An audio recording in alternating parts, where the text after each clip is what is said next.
What's up, everybody? This is the Anime Squad Podcast, Episode 4. My name is Robbie. And this is Omar. And this is David. And we're going to be talking about this week's batch of new episodes. Now, like we talked about before, last week we had to drop three anime. Not Tower of God, sorry. That's the first time we're going to be talking about. We're going to be dropping, or we already dropped Soccer Wars. Listeners. And The Eighth Son, are you kidding me? Eighth Son, are you kidding me? So, if you guys are thinking we're going to be talking about that, just disclaimer, we dropped that since last week. So, that's not going to be on the list of anime we're going to be watching. However, we're going to be watching everything else. Unfortunately, Appare Ranman did not have a new episode this week. So Sad days. Sad days, yeah. So, instead, we're going to be talking about Tower of God. No, actually, first we'll talk about Gleipnir first. We want to talk about Gleipnir first? Yeah, because in this one, not much happened. I think in this one, so we get a continuation of kind of what happened in regards to Shuichi's head getting taken off. Yeah, ripped off. Because the last episode it ended with Shuichi's head getting ripped off by Claire's sister, and then it's crazy. Claire looked comical. I'm sorry, Claire. She looked adorable too, because she had the mascot body, but then you just see her head and it's kind of poking out. Yeah, she looked very adorable, crying and holding the pistol. Okay, that part was emotional because like eventually, because you could tell she really cared about Shuichi. Like she was bullying him pretty much. Yeah, like she wasn't really caring about the fact that he's her senpai. They're like Ermac though. They're like one. Yeah, we are many. You are but one. But anyway, she tries to take out her sister, but in the end she fails. It's like Sasuke versus Itachi the first time. Terrible. Yeah, it was a terrible outcome. Yeah. So she tries to shoot herself, but then Shuichi's like, no, I'm still alive. Don't do it. No, the sister, like, she basically pities them. She's like, alright, sis, obviously you're not strong, but I'm gonna give you a coin just in case you lose this one as well. Because apparently her sister asks her, he's like, hey, what'd you do with that coin I gave you? She's like, I think I threw it away or I lost it. And she's like, oh, okay, here's another coin. And then she gets a call from we don't know who, and she's like, I gotta go, so you take care of this, whatever happened here, this situation I did. So and then so she's like, it's just the emotional thing happening and stuff, and you see her like wearing the suit without the head, just looks funny. Yeah, and then again her first choice of action is like, you know what, I can't do this, I'm gonna kill myself again.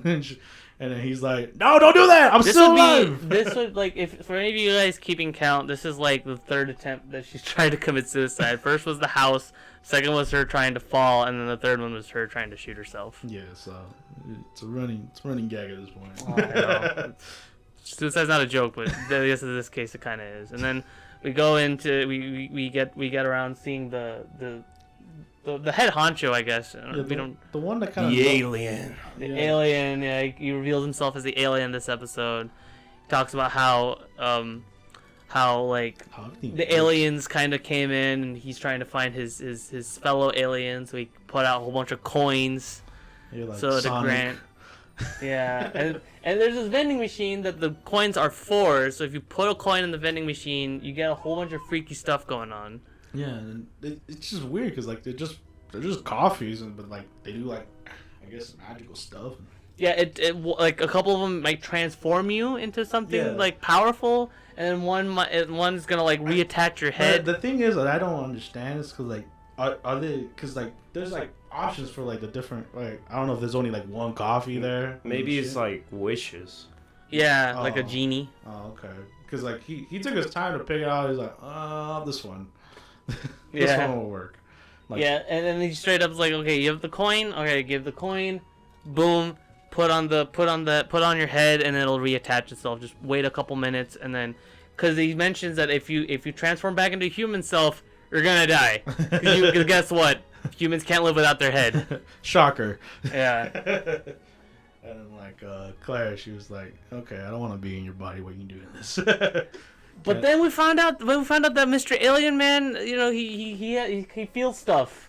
He feels stuff seeing like an almost naked girl kind of like right there. Because okay, it's not his fault because he even admits it. He's like, I know I'm an alien. I really don't give a damn. But the body that I'm in right now, I'm really into your body. I'm like, oh, okay. I like your bod. Yeah. I like your figure. I need to copy that. Yeah. And then our alien guy decides to. I mean, Claire is very attractive. That's just Yes. you can't really Very be around the bush with that. high school girl. And so, so the alien guy gets a lock of her hair from an interaction. I immediately thought this was like all for one. Where they're like inheriting powers or whatever, but instead of powers, he inherits her form, and so he's like, oh my god. And he's a male kid, I guess. Just So that's how the he shows voice. up. Well, the thing is that the voice doesn't change; it's still his voice. yeah. So it's like, oh, it's her body, but you when you hear the voice, it's the dude's voice. So it's like, Yeah. oh, it's kind of not cool. Yeah, so he transforms into her, and he's like, "Hey, this is not a bad body. This is pretty cool." And she's like, "This is pretty freaky." Yeah, Cut that out. it's really freaky. And then still, she asks like, "Hey, were you the one that changed Shuichi into a monster?" He's like, I just change whoever they want to be. Yeah. I grant wishes." And he's like, Their "I don't biggest- remember taking any weird coffee at all. This is my first time seeing any of this." It's like, this ain't my desire. What the hell? I didn't want this. Well, no, And he changes back, and then he gets a cool neck scar. the next card. Oh, but one thing I think we forgot. The alien loves mangas.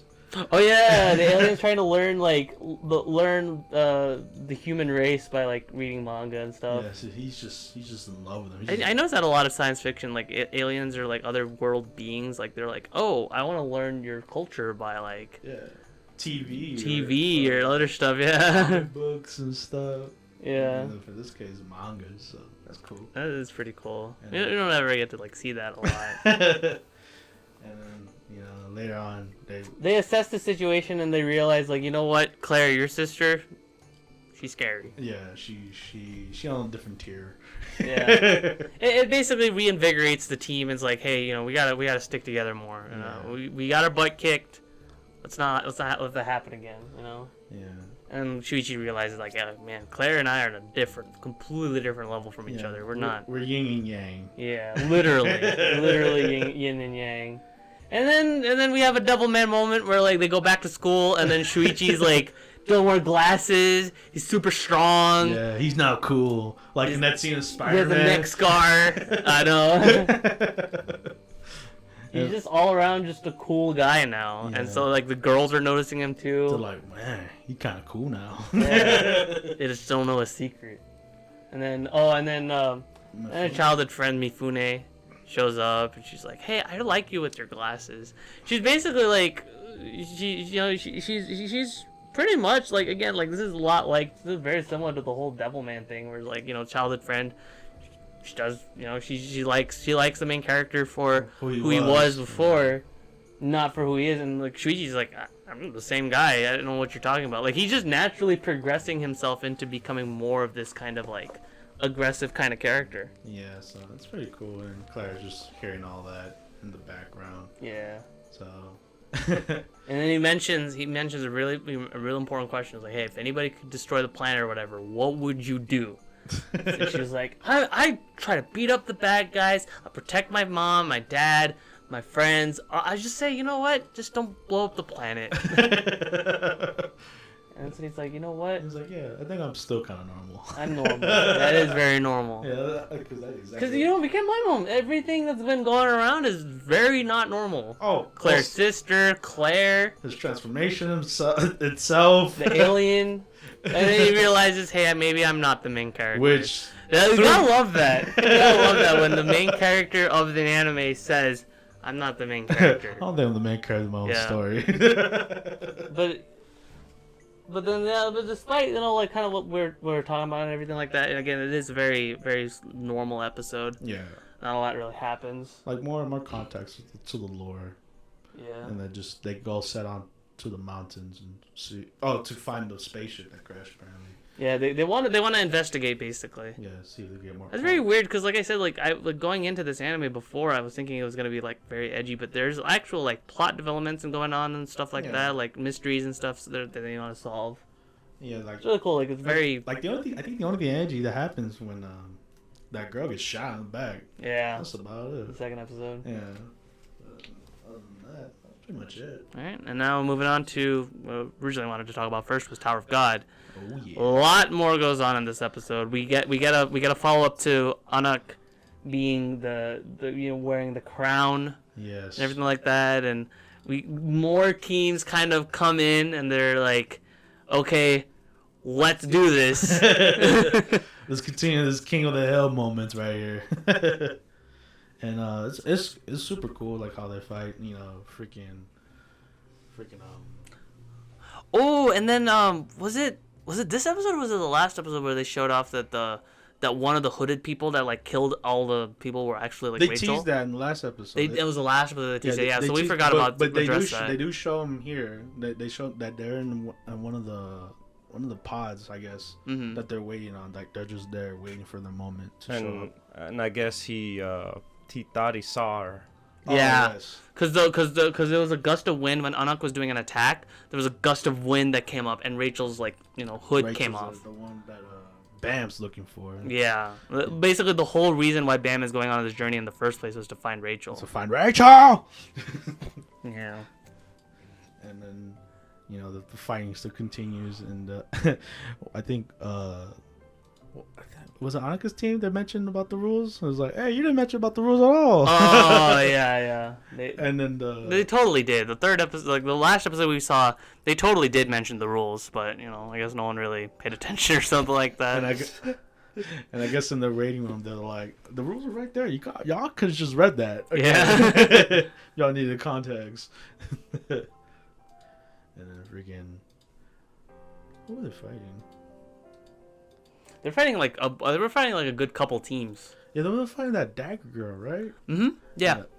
Her team. Oh yes, now I'm remembering that. I remember Infernal Punch. Yeah, Infernal Punch guy who did nothing because he got beat up by the samurai. His squad was bad.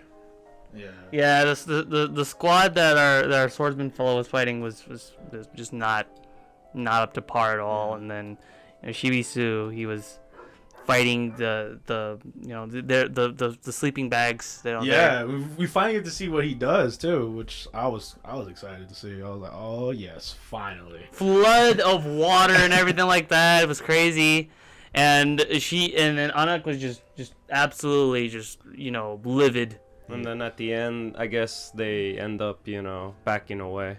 Yeah. The dagger team was just like, let's just back away. We don't need this. I've run 100,000 times. I know exactly what I'm doing.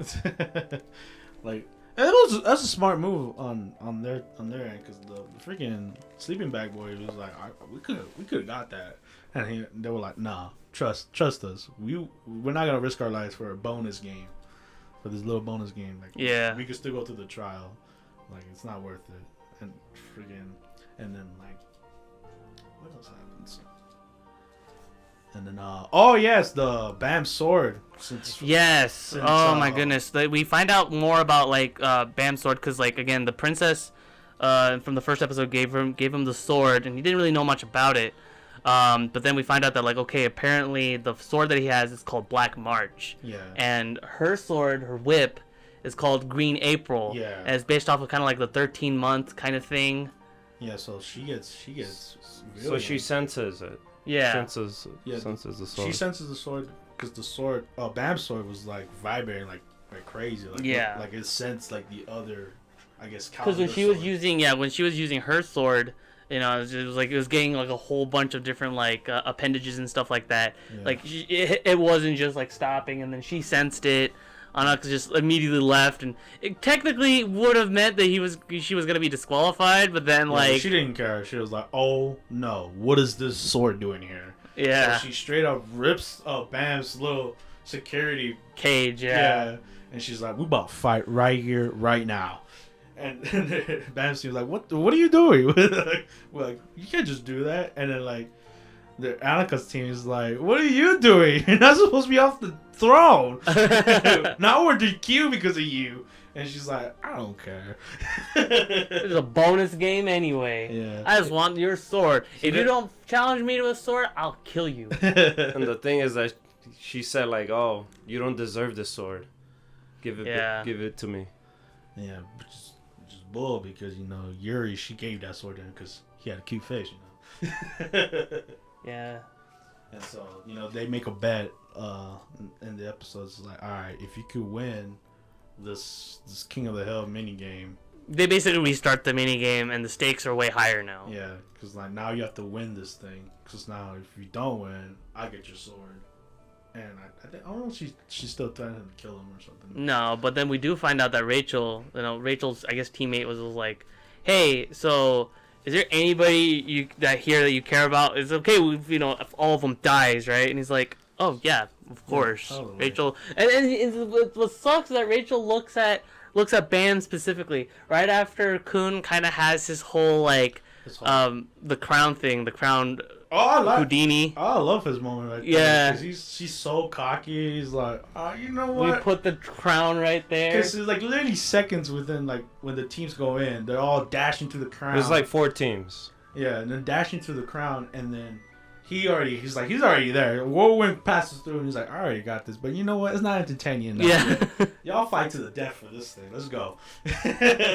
And Kun throws the crown. Okay, here you go. Let's go. Fight for that. And then immediately, Bam's already sitting on the throne. Yeah, man. With the crown. And he's like, I already had a plan. Yeah. And then we get to see, obviously Rachel's team. They're like, all right, we gotta go in now. We gotta kill him. That's where it ends off. I can't wait for next episode. I know, same here. And then we go to our next anime of the list, Princess Connect. Another great episode. This anime it proves that you don't have to have this grandiose adventure to just kind of like make everything, work. Yeah. Like the whole thing is just about just cleaning up the mess that they were given. Because when the last episode ended, it ended with them kind of seeing, making the guild and checking out their guild home, and it looks so nice on the outside. Right, and then they going outside, they're like, oh my god, there's bugs, there's snakes, there's centipedes, there's so many creatures and stuff in the inside. We gotta clean it up. We gotta get this done. And Pekaru, she's like, y'all do that, but this house is missing something. It's missing something very important. And then they were like, oh, is it food? No, not food. Table. We're not gonna just order food or anything like that. We're a gourmet guild. We have to eat food together. Yes. And so they gotta make a table. Yes. And they're like, okay, we're gonna buy a table? Pekaru was like, no. No, Pecarine's just straight up chops down the tree. While she's doing that, what was it? Kokoro, yeah. Kokoro, she bless her heart. She decides to go get some more supplies that they need for the house, like china bowls and stuff like that. So she goes on her little adventure. Well, Carol is basically what's going on is that on one hand you have Pecorine making the table, Kokoro doing the shopping, Carol doing the cleaning, and then Yuki kind of helping Carol as well. Yeah, kind of failing, but he's helping. Yeah. Oh yeah. Carol is kind of special that way. No, not Carol. Sorry, Yuki's kind of special that way. Yeah, and then Kokoro's in the town. I really noticed the ducky. Oh yeah. In the episode, he gets a rubber duck. You get it. Yeah, because she's in the little market kind of thing, and she's on a budget. She's on a budget because she still has the money from the dragon they slayed, and so she looks at these cute places. Like, I kind of could use this, and then they introduce this noble girl. I forget her name. Again, they introduced a lot of characters within the span of a couple episodes of okay. Saren. Yeah, Saren. That's Saren. Saren. And she was pretty nice. She was pretty, helping Kokoro with her stuff, and then her. She talks about how she's the manager of an orphanage and everything, and she's like, hey, she's a noble. She's a noble. Well, she's also the manager, isn't she? Yeah. Yeah, that's not her not her main thing, but she's a noble that's also an orphanage. Yeah, she's very nice. She cares about the people. So when she's getting introduced to everybody, and then and we see the maid and the donkey. Yeah. Oh yes. The donkey. I love the donkey. Donkey. No idea where the donkey. But anyway, so then Kokoro kind of like tags along. She's like, "Hey, I'm gonna head out that way anyway." With all this stuff, and it's like, "Oh, we have a donkey. We can just pull your load and stuff, and we can be able to like kind of tag along with each other and through this like scary looking forest." And then, oh my goodness, and then the animation when Pecorine like makes the table is just so good. Dude, I don't know what else. Like she's a jack of all trades, because I didn't know she was a carpenter as well. Yeah. So straight up just makes it, and then like they get lost in the forest, video. and they're like, oh, hopefully nothing jumps out, monsters or creatures, and then they freak out. So the maid and the donkey just run out of there. The donkey's never seen again. Yeah, just gonna stay straight up. He went never to seen Shrek. again. He went to Shrek. And then they find out like, oh wait, there's the donkey. The Kokoro lassos it and find out, wait a minute, this is a character. Yes. Name is Rima, the Llama Knight, which is so awesome. It's so different. It's so, I don't know. I like it. I dig it. Like she's basically an anime girl, but a llama. Yes, it's awesome. It's cool. It's different. I love it. And like as she even in one scene as she was speaking, she just straight up just spits like a llama. Yeah, like a llama. It's awesome. And then like when that happens, like she's just telling like I'm a great warrior. I got all the skills. I'm also really strong. I can pull. I could pull this car of yours that the donkey left y'all behind. It's crazy because they don't ever acknowledge that she's a llama. No, they're just cool with it. They're like, yeah. Like this is normal. It's normal llama night. Why not? Just messing with her hooves. Oh, and then later Carol's like, saying, "Hey, can you be able to help me?" To Yuki, he's like, "Hey, can you be able to like help wash this window?" Yeah, but they don't have a ladder on the window she wants to clean, so she stacks some chairs for him to go clean on. So it's very sketchy, and like she I think what happens to her? Bug. Yeah, a bug gets on her and she starts freaking out. And obviously, when you have stacked chairs, it's never gonna end well. And so Yuki falls, and I thought that like, okay, maybe he just died like Kazuma. 'Cause there's already like a whole bunch of Konosuba parallels and stuff. Yeah. But yeah, it turns out like, oh wait, he's just unconscious, and like the goddess or whatever tells him. That's weird. Like, that was weird. I found that weird when like he gets knocked out, and then this person. Like, I guess she's like a goddess or something. Yeah, she when she talks about like, hey, you have to be closer to like your companions and stuff, and like make friends along the way. I've said this before with like a lot of other stuff, like, but I hate to bring this up again, but like it reminds me of Persona. How like Igor in that game is just like you must make your social links and be closer to your friends and all that stuff. It kind of reminds me of that because he's temporarily just kind of like in that state. Yeah, just kind of like with all that other stuff, and he also tells him straight up that like Carol's in a difficult position. He kind of reveals like a lot of like details in regards to. She just basically gives him a warning that hey, you're Pekaro and Kokoro, they're fine. They have like their own. Carol's like you gotta watch out. Watch out for Carol. Watch out for her, because you want to help her out basically. She kind of has her own path that you might have to be careful about, but the other two. I'll tell you when you get there and stuff. So, yeah. He snaps back to reality. And he's still an amnesiac little toddler. He still wasn't when he transferred it there too. So it's kind of hard to gauge. Just kind of like whether he caught all of that. Hopefully he did. I think he did.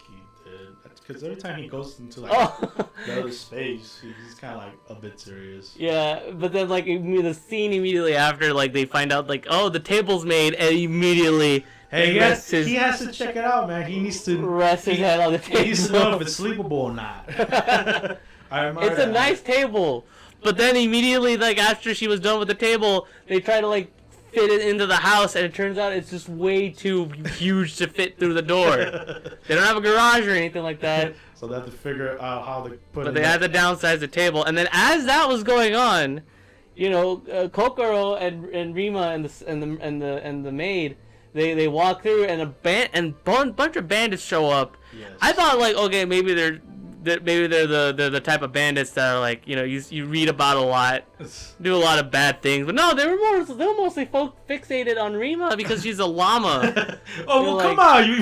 If you were like a normal person and then you see a llama knight, you're like, what? No, they think she was a donkey. Oh. Yeah. That's disrespectful. Perfect. Yeah, they thought it. And then immediately she just powers up and just blasts them all like out this face she's not a with her donkey. sword. She's a llama knight. Put some respect to her name. No, and then she gets famished, and then she eats an apple, and then she just turns into a human for like a second. Yeah, it's crazy. How did? Oh, because I guess when someone gives her food, I think it's like a particular apple that she eats, but then she goes like she has this whole transformation sequence where she immediately just turns like into a human. Llama girl. Llama girl. Like, I mean, she's already a llama girl, but she's more girl than llama now. Yeah. She looks very cute. Her design in that form. Yeah, but I was like, oh, go back to the llama.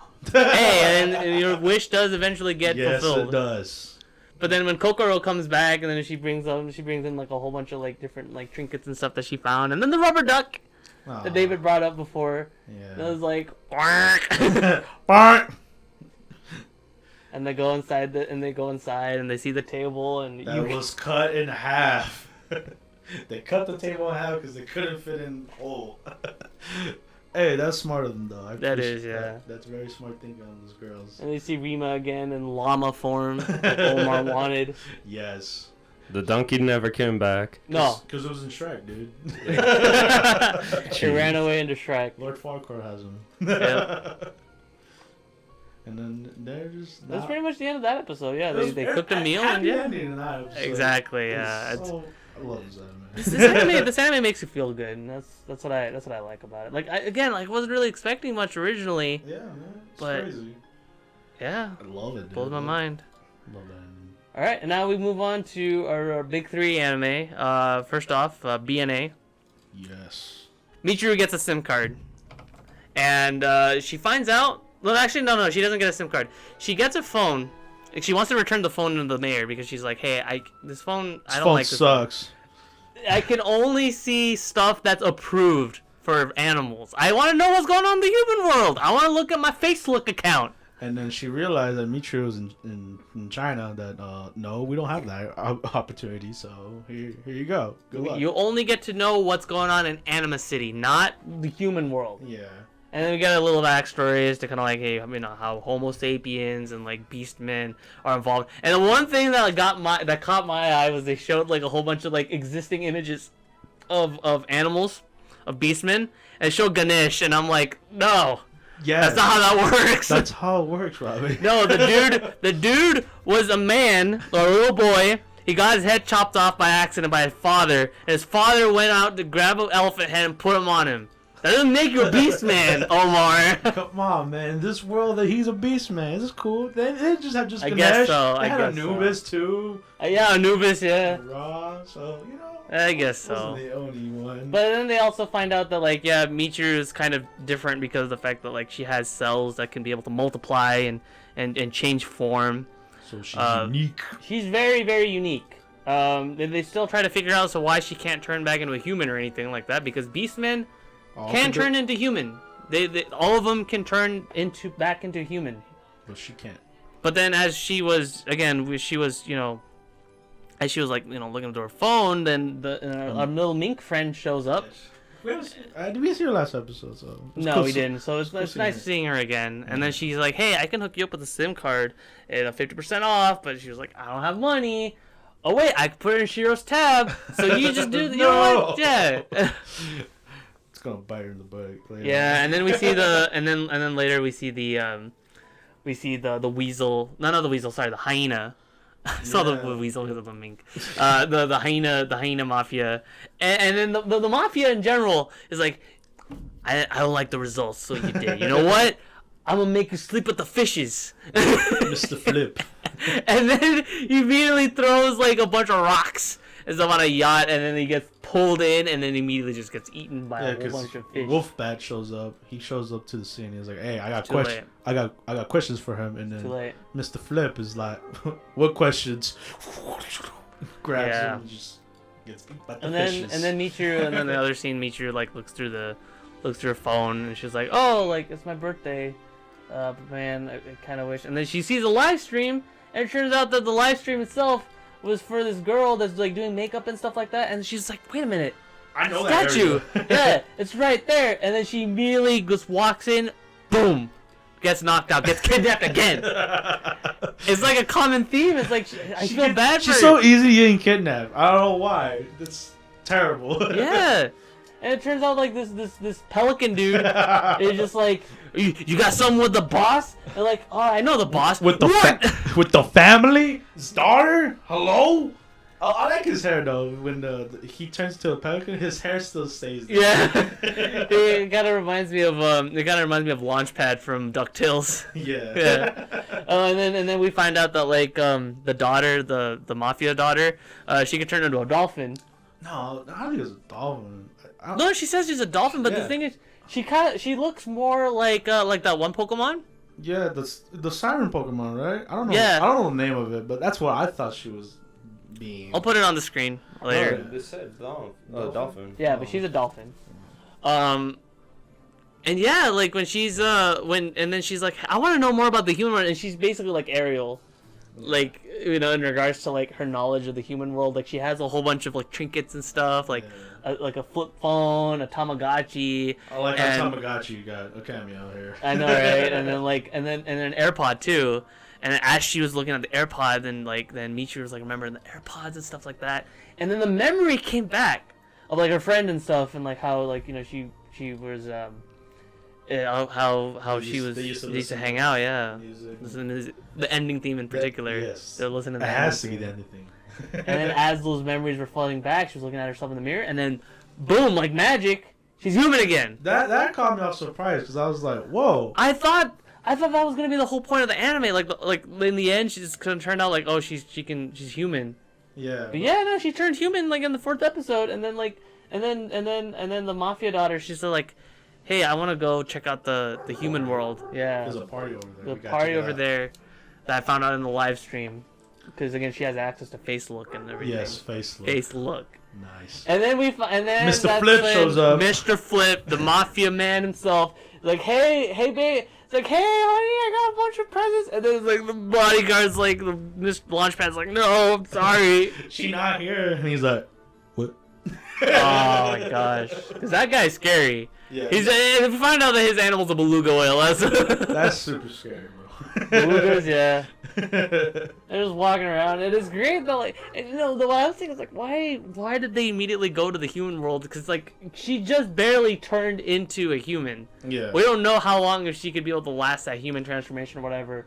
But then like as they were trying to like sneak around to the policeman, you know, they were like, the policeman saw and they're like, oh, you know, you gotta watch out for the police. They go to the party, and in the party, as she was discovered, like, oh, you're that live streamer. She does a flip, and then she immediately turns into a dolphin, and everyone's like, wow, you know, that's really cool. You're a dolphin. No, it's cool because the whole party theme is like they're animals. Yeah, they're animals as well. They had masks on, so they thought she was like, oh, okay, that's cool. That's really crazy. So they're all cool with it. They're super cool with it, and so like. And so like the party goers were like, you know, saying like, oh, you know, like we gotta our special guest is a beast man and everything like that, you know, like, oh, let's have some fun and party and stuff, and they go to the pool, and she was like, oh, are you just jealous because of the fact that like I'm super popular? It's just like, no, that's not it at all. I just have a bad feeling about like what's going on. Yeah, Michiru was like, yo, I don't know about this. It's like we should. Like, you know. And then Shiro, you know, Batwolf, basically is saying like, hey, you know what? I saw his picture right here, and yeah, the mafia daughter. she's at a human party and Michiru's there and Michiru's human now? It's kind of weird. Yeah, he's like, what? Nani? Yeah. And then Mr. Flip and not having any of that. So No, he's literally like ready to wage war. I barely noticed he got his ass beat. Look at it. Oh, yeah, Pelican. Jeez. Yeah. Hey man, he lost his daughter, so what you expect from Mafia? So like yeah, so Mr. Flip decides he's gonna wage a war on the humans with his crew and stuff. But then Wolfbat's like, where are you going? Just stop. Yeah. And as she was just kind of like, as Michiru was just kind of like, going to the bathroom, just kind of like, reflect on what's going on. That's when, that's when she gets a call, from Shiro's like, hey, I understand what's going on, but you got to make the call. Yeah. You gotta be the one to make the call, because like, this is serious business. No, he said pretty much, you could stay there, but we need the daughter back. Yeah, he straight up just like, you know what, you do whatever you'd want, if you're out of here, that's even better. Yeah, so like Michiru's like, ah, damn, I gotta get this girl out of here. And then when she comes back to the party, she's like, hey, where's my friend? They put her in a fish tank because they thought that dolphins need water. And they're all like, no. So the shows, everyone's just staring at her getting drowned in this nice fish tank, I guess. So, Michiru doing the best that she could. And she literally goes to like gear 3rd from like One Piece and just like, boom, destroys the fish tank and just takes her out. And everyone's like, oh, man, well, what just happened? That sucks. I thought she was okay. No, that's not how it works. But yeah, thank God Michiru was there to just get her out of there. Yeah. But So we learned something that dolphins. So they pretty much go back. Yeah, they go back, and she's like, you know what? I'll stick around, because now at this point, Michiru can transform into a human. Yeah. So that's not a big deal. We're not 100% sure she if she could transform. Oh, if she can willingly. She just did it out of anger. That's true. Yeah, that is very true. But I kind of think she kind of figured it out. Like she was like, okay, maybe if I really think hard on it, like look at the city I was, maybe I could transform back. But I still need it. There's some stuff I haven't finished. There's some answers that need to be questioned because maybe questions that need to be answered. Yeah, my bad. Reverse. But yeah, so she still needs to find out like this disease is real or not. Yeah. And then and then of course we get Mr. President Man, just like President, Rufus. So the wolf, he's immortal. No, the Michiru is immortal. No. Said the she has transformed. She can transform, but Mr. Wolf, Shiro, he's immortal. Oh, I didn't know. So he's interested in that. Oh, I didn't know he was interested in Wolfbat. Yeah. Well, I mean, he fell off a building and he lived. Yeah, because remember, he saw the recording of both of what happened. Yeah, at the hospital cameras. Yeah. Oh, good eye on him, because that's the same thought I thought of last podcast. He is a master villain. But yeah, but then Michiru is like, contemplates like the cake and it's her mom. Because her mom posted a picture of her birthday cake on Insta. What's the makeup version of Instagram? In this one? Wasn't it Facebook? It's a flap, I think it was. Is it still Facelook? Facelook? I think it was Facelook. Oh, okay. On Facelook. And then she's like, if I don't know why she could have liked it, or is it like kind of like she exposes herself? She would expose herself. She would definitely expose herself. That's the things she wants. She's basically living a second life, basically. Pretty much, she's like a refugee. Yeah, she's lost. Yeah. Oh, okay. But yeah, just gotta find out of her for next week. Yeah, it left off on a good. It did. Cliffhanger. Yeah, so going on to our next anime, we're gonna be talking about Sing Yesterday for Me. This episode, thankfully, Omar wasn't too emotionally emotionally heated about. Yeah, this was more calm because we got introduced to Ro, and then Shinako and Paperclip Earring Man, and how Ro is an aspiring art student trying to get into an art school. He's pretty good. Yeah. So. I mean, the thing I like about the show is that like a lot of the characters, even characters that like some of us aren't too hot on. They have their own drives. They have their own goals that they want to achieve. And Yeah, they have their own. Yeah, seems very real. Like just because he's side character doesn't mean he don't have goals and stuff like that. So yeah. I thought it was cool. And he contemplates on the fact that like Shinako, she's just stuck on his brother because again a couple episodes ago it was revealed that like Rose's brother was very sickly growing up away. And then he passed away and he was like but I don't yeah, but before that he was struggling in the cram course he's taking with because he was looking at the other students how they drew, and he was like, I don't know that technique. What's up with that? Like, am I doing this wrong? Like, I'm really struggling here, And it's crazy because like one of his classmates even said that like once you get decent, there's nothing else really to do. You're just gonna be bored. Yeah. So what you're doing right now is the most exciting thing. Is to like get better. Yeah. Basically. But then like going back into going forward to when we went back home, and then you find out Shinako's there, helping making him food and stuff like that. He's like, I don't want to come off as a tryhard or anything like that. But so typical. I need you to see me for who I am. Don't. I'm a man, damn it. I'm a man. And I'm not like my brother. So I'm gonna get into that art school. I did an art thing at 2nd grade, and people enjoyed it, and so I noticed that you noticed me enjoying it. It's cool because in this flashback they showed like they've been in each other's lives like since childhood. So. Yeah, pretty much. Like it makes sense as to why Ro is into hers because he's a childhood friend. Yeah, literally. They've known each other since childhood. It just again what sucks is that like his brother was around that time and she was into him and he died and she just can't forget about him. Yeah, I mean it's tough to forget. Mhm. So yeah, he keeps telling her, it's like, hey, I'm not like my brother. Stop.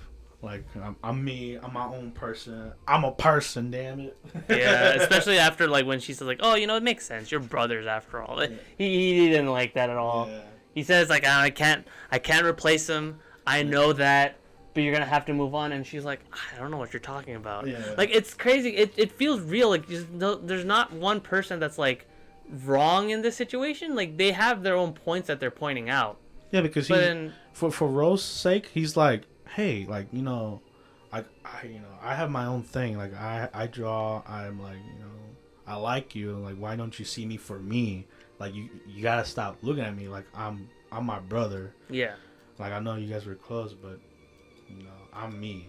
Mm-hmm. Don't stop. Like I know it's hard to not look at it, but yeah, I'm wrong. My brother's not here.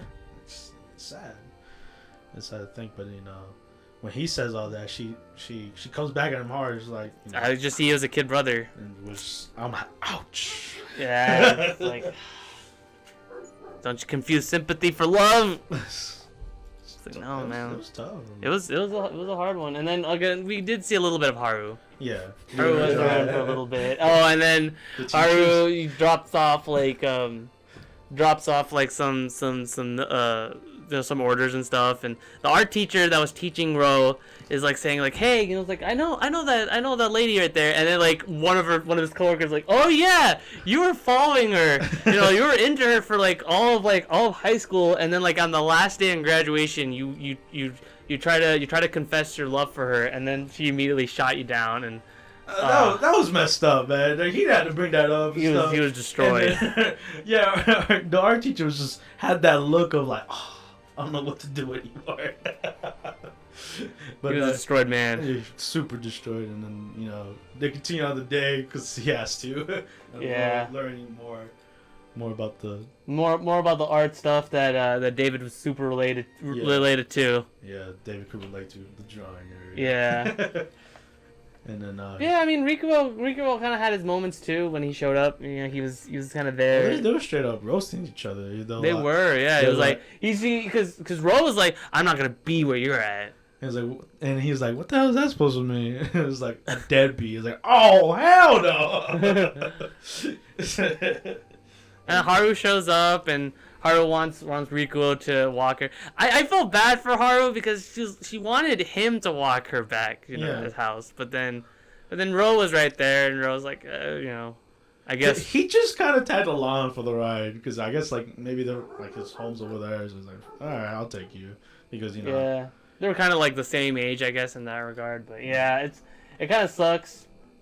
But then Haru is like saying, like, what do you see in that guy? Like, I just like him. And then he said the dude is the rival to him. Yeah. Because it's kind of like, it is basically kind of like a love square, but not in that way. Because like Shinako, Riku will like Shinako, and then Ro like Shinako, but then yeah. Who likes Ro though? No one. No one. That's why he's like. He comments like, "Oh man, that's just weird," because then she's like, the crow. The crow just flies to her. Yeah. Which is awesome. I don't know why he thinks that's whatever. And then so the way he holds like the coffee in the next scene is like so cool. But then we also find out more about how the family home that Ro grew up in and stuff like that. They're gonna be selling it soon, and Ro's dad comes in, brings out all the memories of his dead son, and Shinako's like, oh my god. And then Shinako she picks up an eraser, which gives her a flashback of when I guess she was taking a test. Yeah. She was taking a test and she forgot her eraser, and then he writes idiot on the eraser when he gives it to her, and up to the next scene she looks outside and then she sees him, and then the cherry blossoms come in. It hits you. The waterworks comes in for her. It does. It's so sad. You feel bad for her. Like I feel bad for like all the characters. Pretty much. That's very relatable because most people tell you that like you have to move on. Grief and it's hard. It's honestly really hard. Because she knew him her whole life, so little moments like that, obviously because the cherry blossoms. Yeah, she remembers him. Yeah, and then Ro like having his block again. This episode in general is very Ro Shinako centric. Just like how last episode was Rikuo and Haru. Yeah. Yeah, so it was basically Ro. So I liked it. I liked it because we didn't know who the only thing we knew about Ro was like he was an artist and he was kind of in this love square. Yeah. Kind of. And then even to this episode, he's still kind of in this love square. He's going. Yeah, Ro has his problems of art as well as the problems of trying to woo Shinako and to not favorable degree. and I think he knows it because so it's sucks to be him. Find out next episode. Yeah. All right. Well, moving on to our next anime, we got Kaguya-sama Love is War Season 2. Whoop whoop. Oh man. We begin with a bet. Hey, Kaguya-sama, I noticed that with all these crazy events going on, with the fireworks, you being sick, the moon, all these great opportunities you had to confess your love to him, you did not take it. And she's like, oh yeah, you think it's that easy? You think you can do it in an A? And then she keeps on saying, she's like, it's not that easy. It's not that easy. I've never said I could do it in a day. I never said that. Like, it's not that easy. It's not that easy. And then she's like, you know what? Screw it. I'm gonna do it. And then when she does, when the plan is enacted on and Shirogane is like, doing his own thing, Hayasaka immediately comes and then, oh boy. Oh man, so lovable. Pulls out all the stops. Fake acting, but really believable fake acting. Yeah. And cute clothes and just everything. She's pulling all her tricks to him, and then Kaguya's just like, he's not gonna fall for that. And then she's like, oh my god, he did! He fell for this! He fell for that! Oh my god, why is he tutoring? Yeah, it's crazy because she needed tips on computers, I guess, and I guess. It's all bogus. It's all bogus. Like, Hayasaka is a serial liar. She know if her objective is a certain thing, she will do her thing. And she does everything strategically. Like throughout the tutoring thing, she takes a nap for 3 hours or whatever, and it turns out she wasn't even taking a nap. She was just not like. She kept taking quick looks at Shirogane, yeah, and then she's like, "Oh, I want to make a computer to watch cat videos." It's like, "Oh, you don't take cat videos." And then Kaguya's like, "She's the girl that likes things getting squished." So. But poor Kaguya. She's in disguise. She's looking around. It's weird though, cause she was asleep. They were there for 3 hours. Are you telling me Kaguya was also standing there for 3 hours? Basically, I think. Shirogane also didn't move out of the way either. Like, because I thought she was just gonna like just leave, but it was like, no, I can't leave. Come on, you're vulnerable. You're gonna sleep and stuff. Yeah, but he was like, she's a ninja. Like she wasn't asleep though. Yeah, we mentioned that before. Yeah. Yeah, but he was like, I'm a good man. I won't leave you behind and stuff. And then she immediately just says, "Hey, you want to go on a date?" Yeah. I could be your side hoe. Oh yeah, he does. She does say that to him. Oh my god. I know. If you have a girlfriend, I could be there. And then Shirogane is like, "No, I already have someone. I already have someone. I like someone else." And then Kaguya-sama, she's like, "Oh my god, no way!" And Hayasaka's like, "Yeah, I told you, I can't do it in a day." and she straight up tells him like, "No, I didn't tell you. I didn't say I could do it in a day. Give me a month. Give me a couple more months. Maybe I can get him." So I feel bad. I kind of felt bad for Hayasaka because she was really competitive. Yeah. She was really determined. And the thing is, like, you don't see her genuinely emotional either. Yeah. So you often see her just kind of like a blank expression all the time. So the fact that she was like genuinely pissed about it was like. Oh yeah, because we know like when she's not working, she's a gal. Yeah. It's just funny.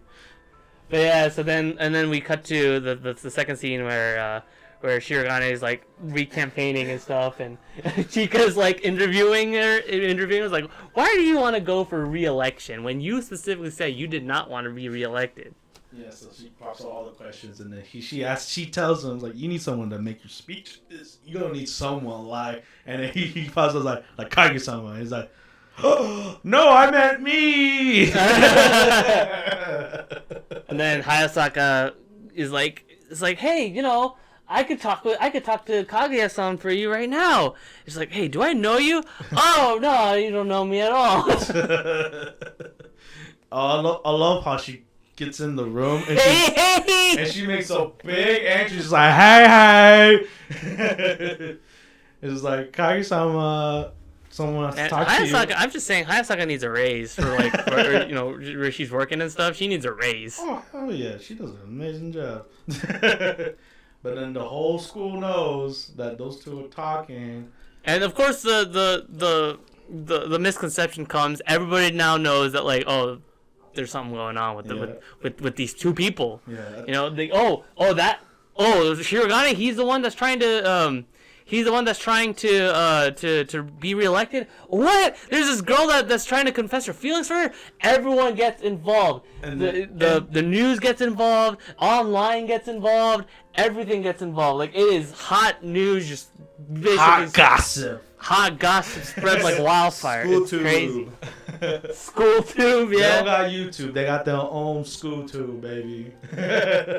And so everyone's waiting for the moment. And like everyone's like, "Oh, you gonna do it? You gonna ask her out? Oh, is he gonna?" I was kind of expecting it to turn into like a musical number, like a Disney musical. Yeah. Like, it went from 0 to 100 so fast. Oh, I know. It was crazy. Because we're all the students are staring like through the windows, the bushes, up in the balcony. Like, oh my god. And when those scenes remind me like in middle school when you hear stuff like that, you're like, ooh, is David over here gonna ask her out? It was a lot of fun, and then towards the end of that whole thing, Kaguya's like, you want to be treasurer? It's like, what? Yeah, so actually, no. Shirogane asked Kaguya, like, "Hey, do you want to be the treasurer?" And then Kaguya's like, "What? That's what the whole thing is about." Yeah, so she's like either way, whatever the question was. And then Kaguya's like, "Yes, always."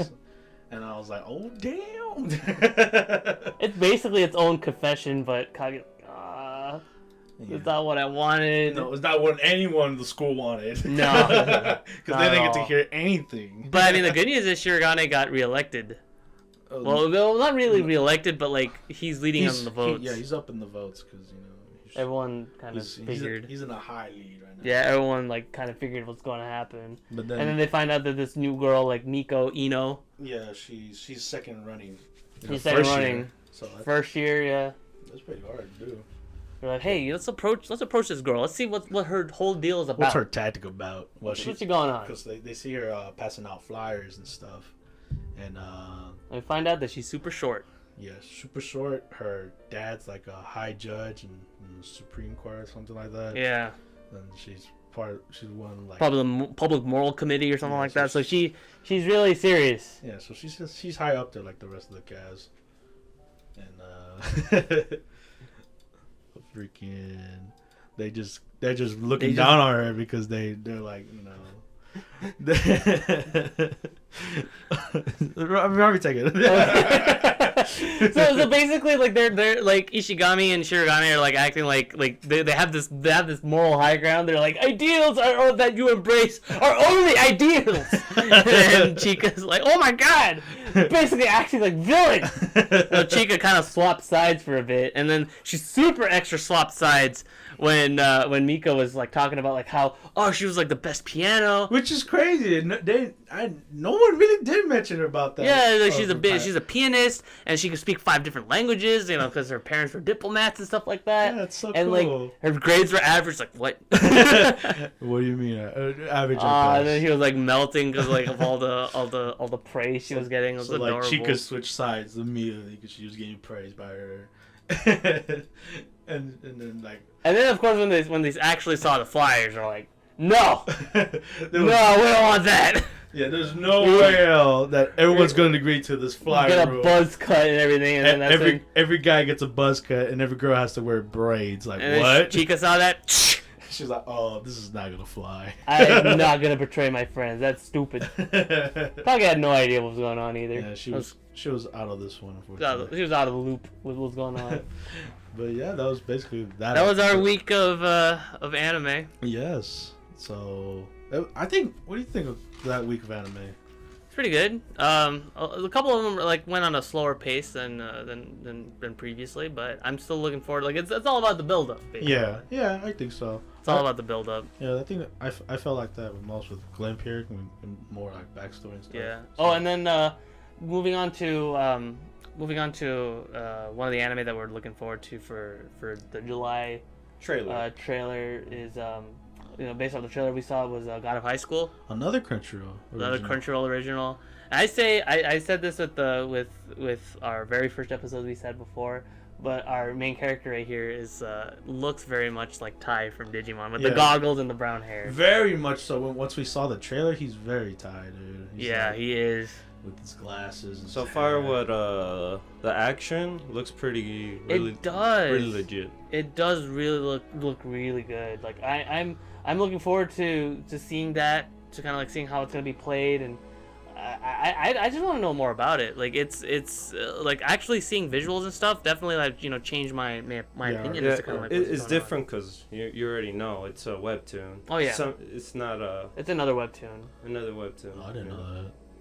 Oh really? And how you do? Oh no, he wasn't. Was he there when we were talking about? Yeah, right. I think the original Crunchyroll original. No, I was there. Yeah. I mean, it was a while ago though. Yeah. But I didn't know it was also a webtoon. Yeah, we talked about it. Yeah, we talked about it a while ago.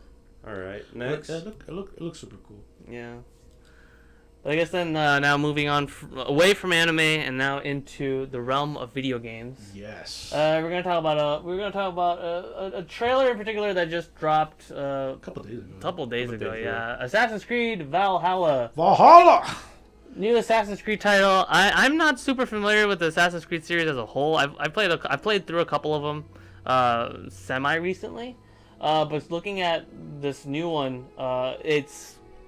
Me and the group, we just call it Assassin's Creed Vinland Saga. Yes, basically. Because in Vinland Saga, the main character wields swords and stuff. Yeah. Little daggers, I guess.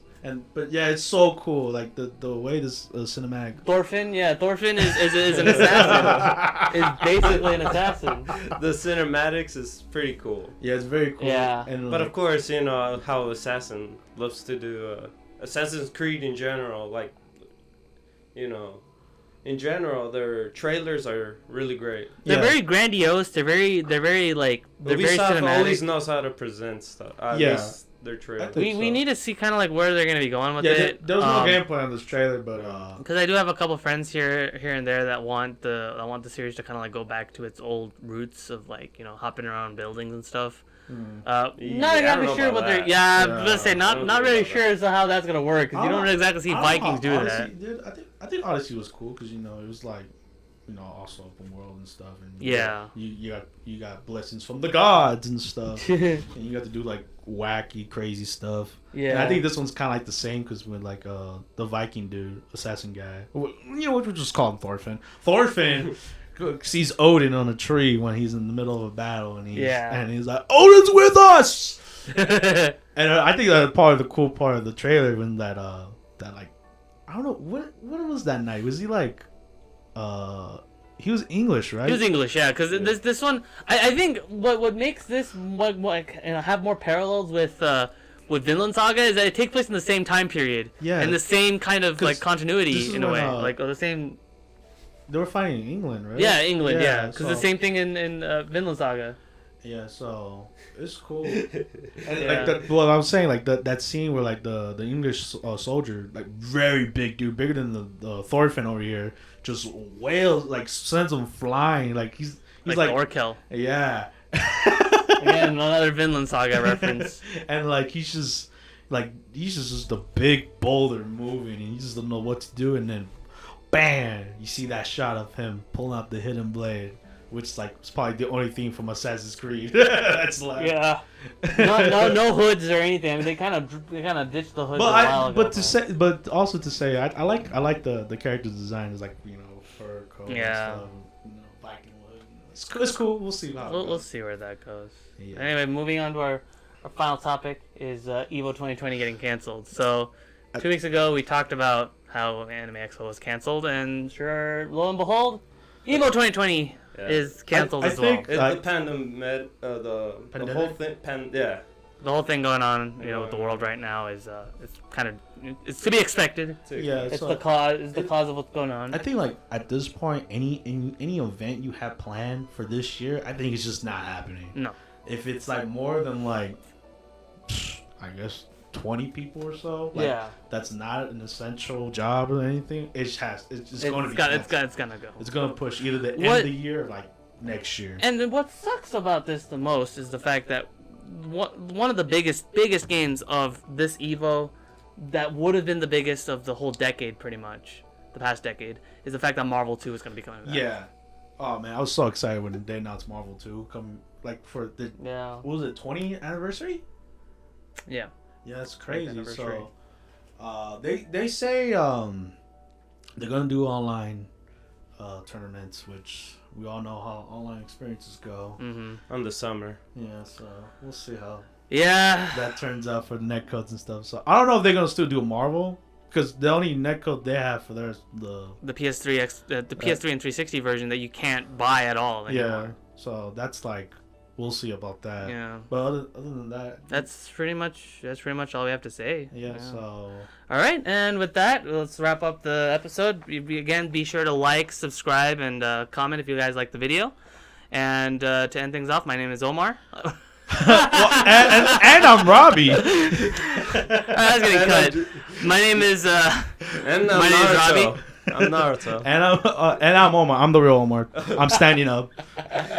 And this is David. All right, and this has been the Anime Squad podcast. We'll see you guys next week. Later. Bye, guys. Bye. Later.